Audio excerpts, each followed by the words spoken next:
తెలుగు రాష్ట్రాల్లో వర్షాలు దంచికొడుతున్నాయి. భారీ వర్షాలతో నదులు, వాగులు, వంకలు పొంగిపొర్లుతున్నాయి. ఏపీ, తెలంగాణలో గత 3 రోజులుగా ఎడతెరిపి లేకుండా వర్షాలు కురుస్తున్నాయి. మరో 3 రోజులు ఇదే పరిస్థితి కొనసాగుతుందని వాతావరణ శాఖ అధికారులు తెలిపారు.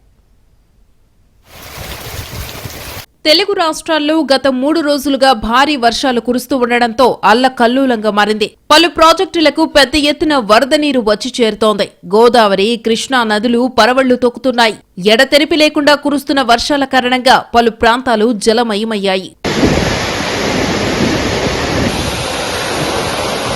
ఎడతెరిపి లేని వర్షాలతో ఆంధ్రప్రదేశ్లో పలుచోట్ల వాగులు, వంకలు పొంగి పొర్లుతున్నాయి. పలు ప్రాంతాల్లో వరద పరిస్థితులు నెలకొన్నాయి. 6 జిల్లాల్లో భారీ నుంచి అతి భారీ వర్షాలు కురుస్తున్నాయి. ఉమ్మడి కృష్ణా, తూర్పు శ్రీకాకుళం జిల్లాల్లో స్కూళ్లు మూతపడ్డాయి. ఏజెన్సీ గ్రామాలు జల దిగ్బంధంలో ఉన్నాయి. లోతట్టు ప్రాంతాల్లో నీరు నిలిచిపోవడంతో జనం అవస్థలు పడుతున్నారు. కొన్ని చోట్ల రోడ్లు తెగిపోయాయి. దీంతో రాకపోకలకు అంతరాయం కలుగుతోంది. పొలాల్లో నడుములోతు నీరు నిలిచిపోవడంతో పంటలు దెబ్బతిన్నాయని రైతులు ఆవేదన వ్యక్తం చేస్తున్నారు.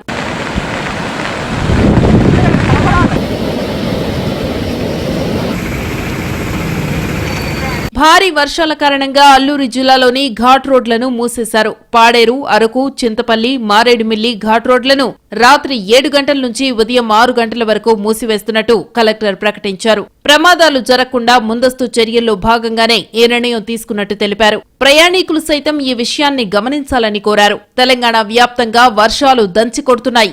ఆదిలాబాద్, కుమరం భీం, మంచిర్యాల, జగిత్యాల, పెద్దపల్లి, జయశంకర్, భూపాలపల్లి, ములుగు, కొత్తగూడెం, ఖమ్మం జిల్లాల్లో భారీ వర్షం పడింది. మరో 3 రోజుల పాటు ఇలాగే వర్షాలు పడతాయని వాతావరణ కేంద్రం హెచ్చరించింది. హైదరాబాద్తో పాటు వికారాబాద్, మేడ్చల్, మల్కాజ్గిరి, రంగారెడ్డి, సంగారెడ్డి జిల్లాలకు వాతావరణ శాఖ ఆరెంజ్ అలర్ట్ జారీ చేసింది. అత్యవసరమైతే తప్ప ప్రజలు ఇళ్ల నుంచి బయటకు రావద్దని అధికారులు హెచ్చరిస్తున్నారు.